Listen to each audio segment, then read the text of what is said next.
Bienvenue dans cette nouvelle édition du Non-Stop Info. Voici les titres. Quelle solution pour une sortie de crise au Sud-Soudan? Les pourparlers entre les belligérants se poursuivent en Éthiopie. Aucun accord n'a encore été conclu.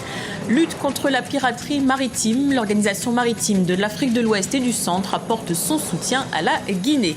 Et puis 3 accidents mortels sont enregistrés chaque jour au Burkina Faso, en cause notamment la méconnaissance du code de la route et les excès de vitesse. Avant de développer ces titres, en Libye, nouveau mode d'élection du président de la République. Il sera désormais élu au suffrage universel direct suite à l'aval du Parlement. Ce mardi, 141 membres de la Chambre des représentants se sont prononcés en la faveur de ce projet de loi. Aucune date n'a encore été fixée pour la prochaine élection présidentielle. Le gouvernement sud-soudanais fait pression sur les rebelles. Si l'accord autour d'un cessez-le-feu est à l'ordre du jour, les nouvelles revendications des rebelles fidèles à l'ancien vice-président Riek Machar compromettent une issue positive. Charles de Jouvenel. Les pourparlers bilatéraux dans le cadre d'un cessez-le-feu au Sud-Soudan vont se poursuivre ce mardi dans la capitale éthiopienne Addis Abeba, selon les déclarations du gouvernement sud-soudanais. Les négociations entre les deux parties en conflit ont repris le 4 août à Addis Abeba, mais elles se trouvent en l'état dans une impasse. De fait, les deux parties n'ont toujours pas réussi à parvenir à un accord. Il n'y a aucun moyen pour nous d'enclencher la pleine application de la cessation des hostilités si un accord n'est pas signé. C'est pourquoi nous faisons pression sur les rebelles, afin que nous signions cet accord, parce qu'il nous donnera la feuille de route pour mettre en place un cessez-le-feu. Si les représentants du gouvernement sud-soudanais ont déclaré que la signature de cet accord était à l'ordre du jour, de nombreux obstacles persistent. Ainsi, les rebelles ont exigé le retrait des forces étrangères présentes sur le territoire sud-soudanais comme condition préalable à la signature de l'accord. Si l'accord était resté fidèle à ce que les deux parties avaient convenu, nous aurions signé. Mais les rebelles sont venus avec une position différente, exigeant le retrait des forces étrangères du Sud-Soudan. Un obstacle que les deux parties devront rapidement essayer de surmonter. En effet, les affrontements entre l'armée fidèle au président Salva Kiir et les milices dirigées par l'ancien vice-président Riek Machar se poursuivent depuis décembre 2013. La communauté internationale a récemment exhorté les deux parties à parvenir à un consensus autour d'un cessez-le-feu rapidement afin de mettre fin aux souffrances des populations déplacées.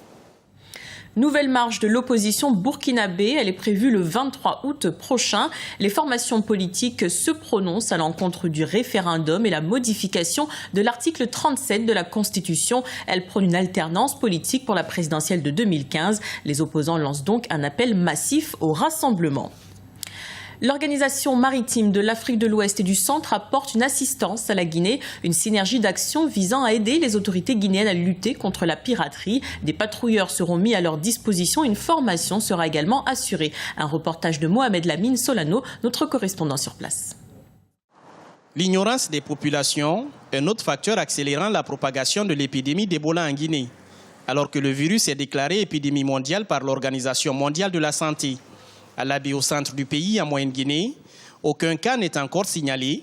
Mais ici, comme dans d'autres régions du pays, nombreux sont ceux qui sont sceptiques quant à l'existence du virus Ebola. Tout le monde parle, tout le monde entend. Chacun évite à son côté avec les eaux de Javel, des savons, le frottement, tout ça là. Mais il y a certains qui ne croient pas à Ebola. C'est ça le problème. À une trentaine de kilomètres de l'Abbé à Pita, un cas d'Ebola en traitement est signalé par les autorités sanitaires. Le patient revenait de la Sierra Leone. La nouvelle ne semble pas paniquer les citoyens de l'Abbé, mais la ville reste en état d'alerte. Au niveau de l'hôpital, comme vous le voyez, nous avons mis des stations de lavage de mains et nous sommes en train de jouer à fond sur tout ce qui touche l'hygiène, aussi bien au niveau des structures hospitalières qu'au niveau des communautés. Le virus Ebola a fait à ce jour 370 décès en Guinée sur 506 cas enregistrés. La ville de Guékédou, en région forestière au sud du pays, reste la plus touchée avec 254 décès. Le manque d'adhésion des populations aux stratégies de lutte contre l'épidémie serait à l'origine de ce taux élevé de cas à Guékédou. Une attitude que tente d'expliquer le président guinéen. Il y a un aspect qui manquait dans la communication. On ne dit pas aux gens que l'Ebola ne tue pas nécessairement. C'est-à-dire que quand vous êtes pris à temps, vous avez des chances d'être sauvés. Si vous ne dites pas aux gens qui peuvent être sauvés, quand ils sont malades, ils ont tendance plutôt à ne pas aller à l'hôpital parce qu'ils sont désespérés. L'état d'urgence ne sera pas décrété en Guinée, annonce le président Condé. Un état d'urgence sanitaire ou médical renvoie aux notions de soins d'urgence et de prévention, se défend le numéro 1 guinéen. Le président Alpha Condé engage les professionnels de santé à intensifier la sensibilisation au niveau des communautés pour contenir l'épidémie en essoufflement en Guinée. Le comportement des automobilistes et la loi sur la sécurité routière pointée du doigt au Burkina Faso. 78% des accidents seraient dus à une attitude personnelle et 14% à l'état des routes. Face à ce constat, les autorités ont lancé une campagne de sensibilisation auprès des populations. Un reportage de Wendiam Valentin Compaoré, notre correspondant sur place. Chaque année, le nombre de victimes sur les routes du Burkina s'en va croissant. En effet, le nombre de personnes ayant perdu la vie sur les routes est passé de 476 en 2007 à 1125 en 2013, soit une moyenne de 3 personnes tuées par jour. Parmi les causes figure en grande partie la méconnaissance du code de la route, mais aussi l'ignorance ou le non-respect des règles de conduite. Les accidents sont devenus une préoccupation de santé publique selon les autorités et en la matière, les témoignages sont multiples. Une fois, j'ai cogné un chien et ça m'a causé beaucoup de désagréments puisque j'ai eu mon genou qui a été plâtré pendant plus de 3 mois. Donc c'est dommage de laisser les animaux se promener en ville. J'étais en train de rouler tranquillement pour rentrer chez moi et paf, à un moment, je ne me suis pas rendu compte et un conducteur de tricycle est venu derrière me ramasser. Le temps que je me rende compte, j'étais tombé, pratiquement blessé. J'ai eu des égratignures au niveau des bras et j'ai failli avoir un débattement au niveau de la jambe. J'ai fait pratiquement 3 jours à la maison avant de reprendre service.